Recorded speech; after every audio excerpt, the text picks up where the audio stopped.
This story is titled, I Paid Bills at Home, but Mom moved her friend and kids into my room. So I left, and now she's begging me back. Hey everyone! If you're enjoying these stories and want to support the channel, don't forget to hit that subscribe button. It helps me bring you even more awesome content like this.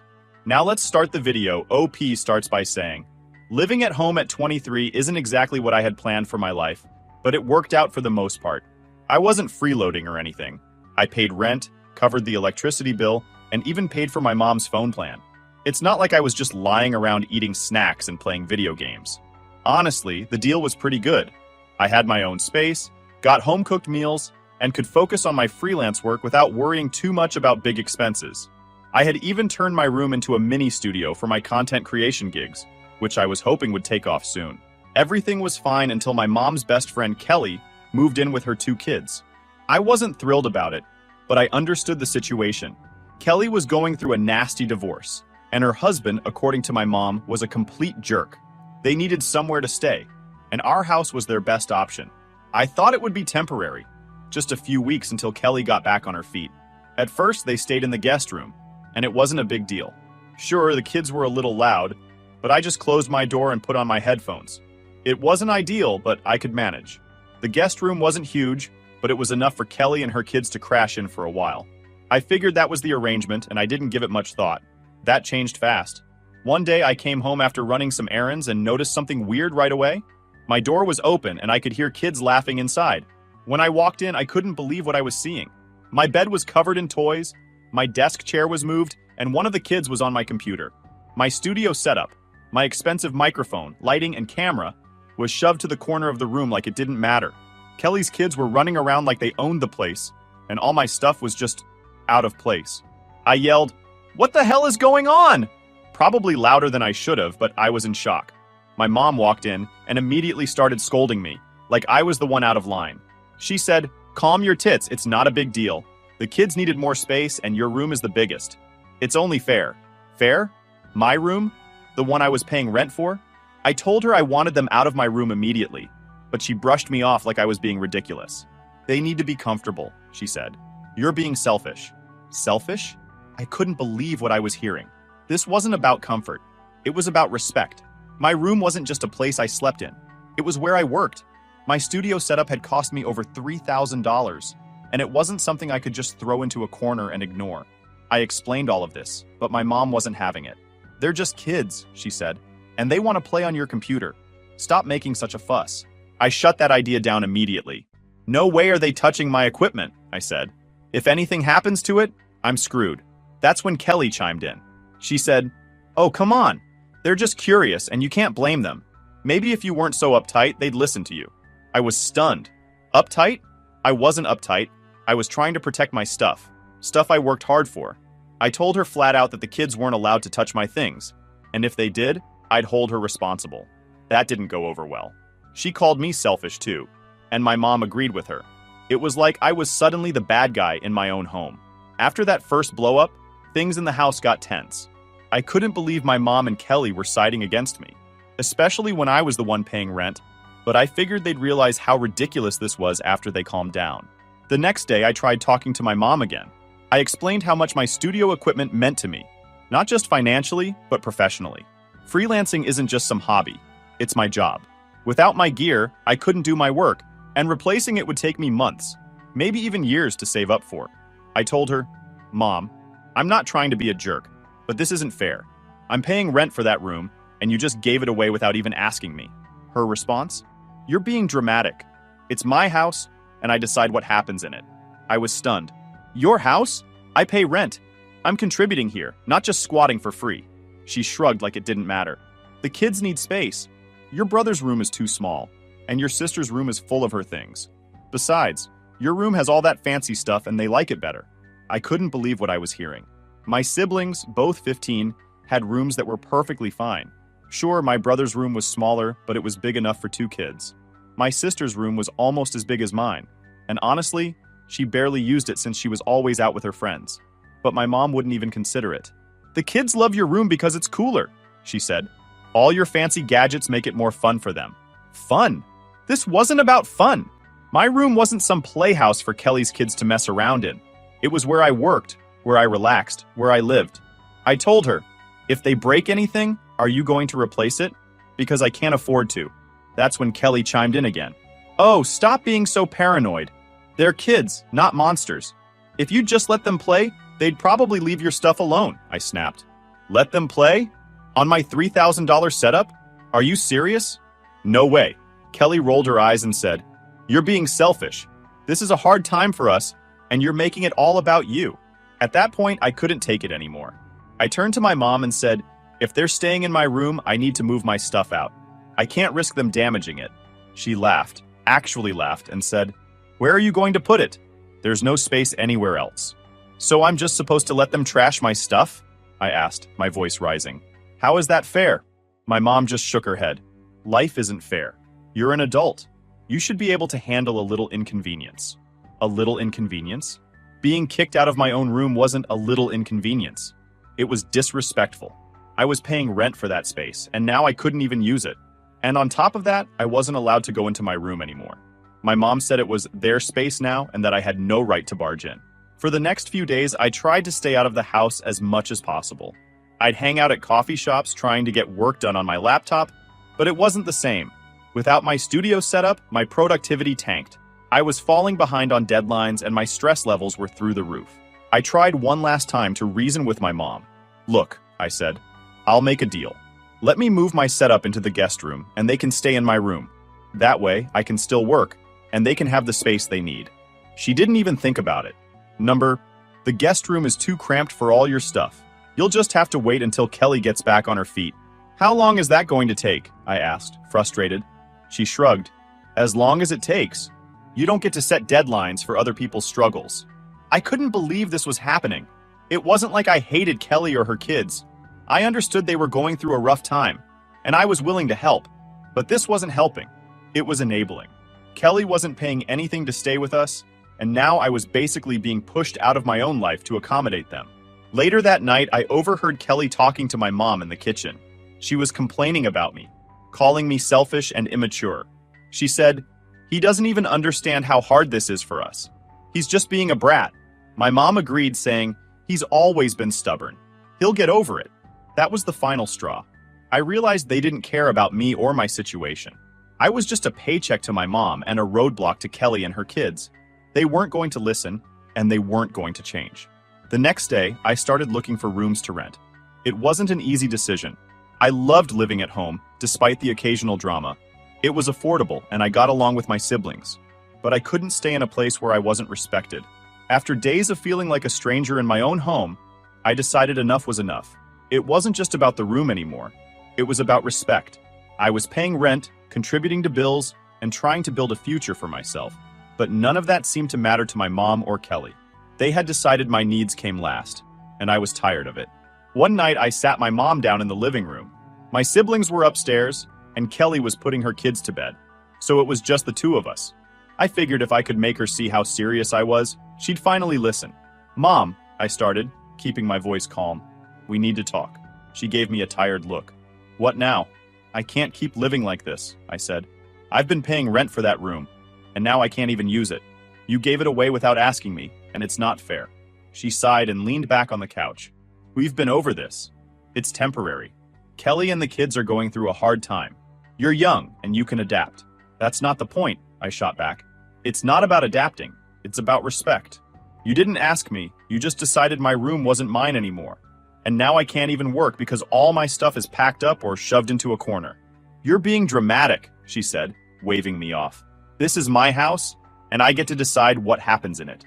That line again. Every time she said it, it felt like a slap in the face. If this is your house, I said, then why am I paying rent? If you're going to treat me like a guest, maybe I shouldn't be paying anything at all. Her eyes narrowed. Don't you dare pull that. You know I need your help with the bills. Then treat me like I matter, I snapped. You can't take my money every month and then turn around and tell me I have no say. That's not how this works. She looked at me like I was crazy. What do you want me to do? Throw Kelly and her kids out on the street? They have nowhere else to go. I shook my head. No, but there are other options. They could stay in the guest room, or they could move into one of my siblings' rooms. Hell, you could even rotate rooms so everyone takes turns sharing the space. But taking my room and locking me out of it? That's not okay. She crossed her arms. Your brother and sister are too young to share their rooms, and the guest room is too small for 3 people. Your room was the best option. No, it was the easiest option, I said.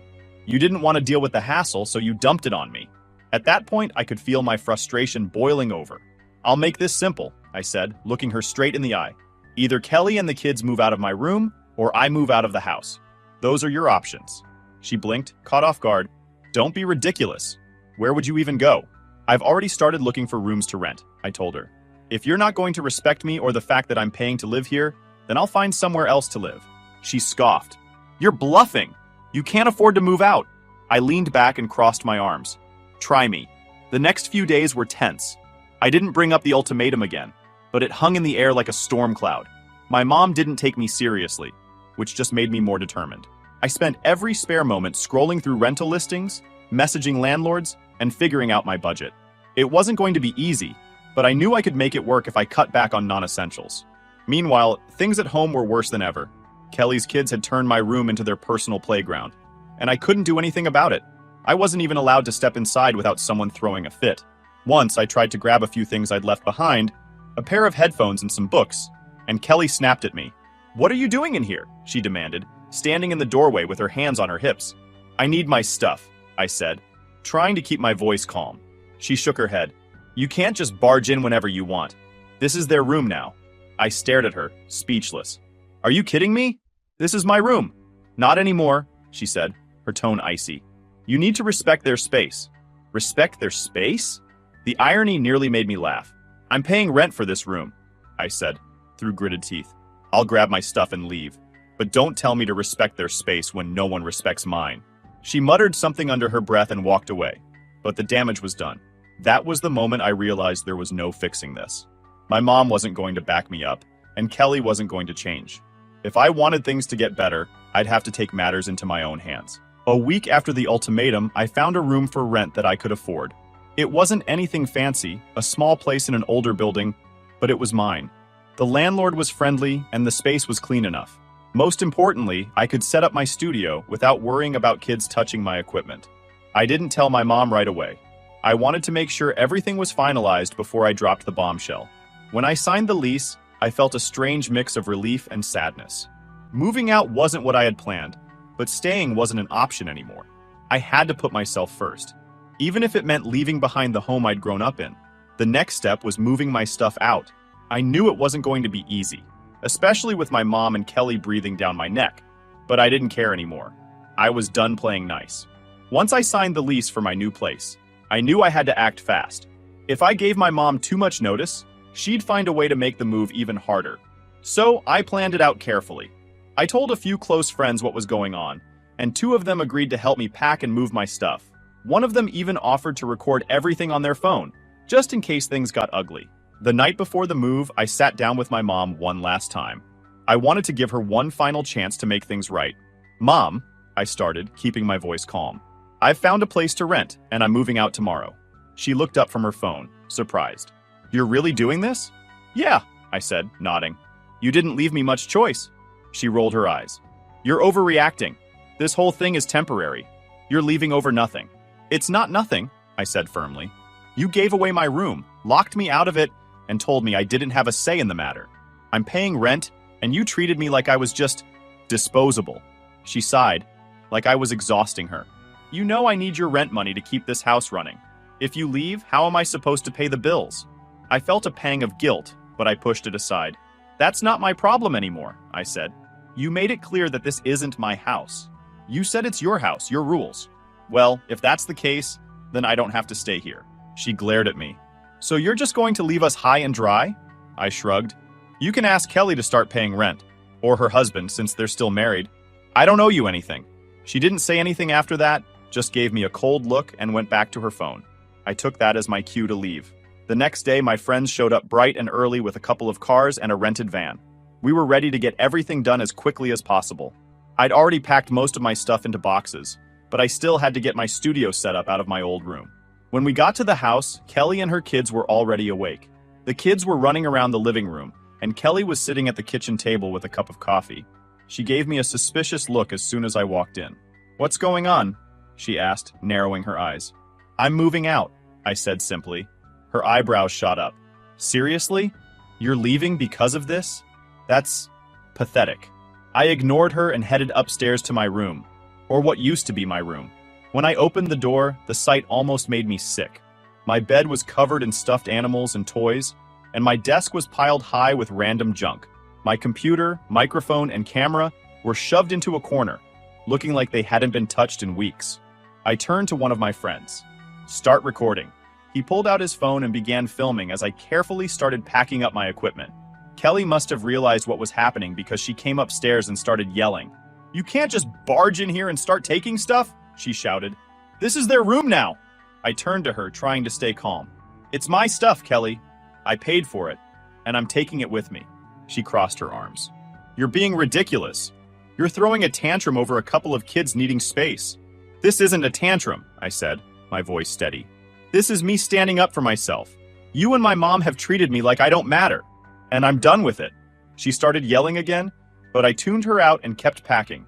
My friends helped me load everything into the van while one of them kept filming, just in case Kelly or my mom tried to pull something. By the time we finished, my mom had come upstairs to see what was going on. When she saw the empty room, she flipped out. You're really doing this? She asked, her voice shaking with anger. You're leaving us just because you didn't get your way? I looked her straight in the eye. I'm leaving because you didn't respect me. I paid rent for this room, and you gave it away without even asking. You made it clear that I'm not a priority here, so I'm making myself a priority. She opened her mouth to argue, but I held up a hand. Don't. I've made my decision. As I carried the last box out to the van, Kelly stood in the doorway with her arms crossed, glaring at me. Good luck out there, she said sarcastically. You're going to realize how selfish you've been when things get hard. I didn't even bother responding. I just climbed into the van and drove off with my friends. That night, after I'd moved into my new place and started unpacking, my phone blew up with texts from my mom. She was furious, saying I was selfish and inconsiderate for leaving her in a tough spot. She accused me of abandoning the family and leaving her to deal with the bills on her own. You've always been so selfish, one text read. I can't believe you do this to me after everything I've done for you. I typed out a response but deleted it. I didn't owe her an explanation. She'd made her choices, and now I was making mine. After moving into my new place, the first thing I felt was relief. No more fighting, no more disrespect, and most importantly, no more feeling like I didn't matter. Sure, my new room was smaller, and the building wasn't exactly top-notch, but it was quiet, and it was mine. I unpacked my studio equipment first, carefully setting it up in the corner of my room. For the first time in weeks, I felt like I could breathe, but the peace didn't last long. My mom started texting me the next morning, blowing up my phone with message after message. She wanted to know if I'd paid rent for the month yet, and when I told her I wasn't paying since I had moved out, she lost it. You haven't even reached the 25th yet, she texted. You owe me for the rest of this month. I rolled my eyes. No, I don't, I replied. I'm not living there anymore, so I'm not paying rent. You can ask Kelly to cover it. Her response came almost instantly. Kelly doesn't have money to pay rent. You know that. You're leaving me to handle everything on my own, and I can't afford it. That's not my problem, I texted back. You made it clear that it's your house, your rules. Well, now it's your bills, your responsibility. She didn't like that answer. She started calling me selfish, immature, and ungrateful. According to her, I was tearing the family apart by leaving. At first, the guilt started creeping in. I'd always helped out financially, and I knew my contributions had made a big difference. But then I reminded myself why I'd left in the first place. My mom had treated me like I was disposable, so why should I feel bad for putting myself first? The next week, the guilt trips turned into anger. My mom sent long, rambling texts about how I was ruining everything. One text read, "You've embarrassed me. Everyone in the family is asking why you left, and I don't know what to tell them." I didn't bother replying. I knew whatever I said would just fuel the fire. Instead, I focused on settling into my new place. I caught up on work, got my studio fully functional again, and started feeling like myself. It was amazing how much better I felt without all the chaos and negativity weighing me down. A few days later, my sister called me out of the blue. I hadn't heard much from her since I moved out, so I figured she wanted to check in. But as soon as I picked up, I realized she had a different agenda. "Mom's really upset," she said, skipping the small talk. She says you're not paying rent this month, and now she's freaking out about the bills. I'm not living there anymore, I said, keeping my tone calm. Why should I pay rent for a place I'm not living in? But you know she can't afford it without you, my sister argued. You've always helped out. Why stop now? Because she didn't respect me, I said bluntly. She gave away my room, locked me out of it, and treated me like I didn't matter. I'm done being taken advantage of. My sister sighed. It's not that simple. Kelly's going through a lot, and Mom's just trying to help. I get that, I said. But why does helping Kelly mean screwing me over? I was paying rent for that room. I had every right to keep it. She didn't mean to screw you over, my sister said weakly. She's just stressed. So am I shot back. But no one cared about that when I was being pushed out of my own room. She didn't have much to say after that. We talked for a few more minutes, mostly about her school stuff, and then hung up.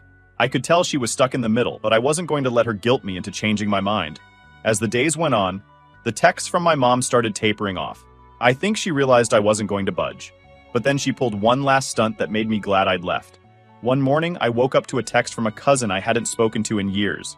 It said, "Hey, I heard about the drama with your mom. Are you okay?" Confused, I asked what they were talking about. That's when they sent me a screenshot of a Facebook post my mom had made. In it, she painted me as the villain, claiming I'd abandoned her and the family during their time of need. She left out the part where she gave my room away, of course, and made it sound like I'd left out of sheer spite. I was furious. It was one thing to argue with me privately, but airing our dirty laundry online? That was too far. I didn't respond to the post, though. I figured it wasn't worth the effort. Let her play the victim if that's what she needed to do. I knew the truth, and so did the people who actually mattered. Now, a month later, I'm fully settled into my new place. My work is back on track, my stress levels are way down, and I'm finally starting to feel like myself again. My mom still texts me occasionally, but I keep the conversations short and stick to neutral topics. I've learned to set boundaries, and I'm not letting her guilt trip me anymore. Do I feel bad about leaving? Sometimes, yeah. It sucks that things had to end this way, but I don't regret my decision. I deserve respect, and if my mom couldn't give me that, then I had to find it elsewhere. Moving out was the best thing I could have done for myself, and I'm not looking back. Was I the a-hole for leaving and refusing to pay rent for the rest of the month? I don't think so.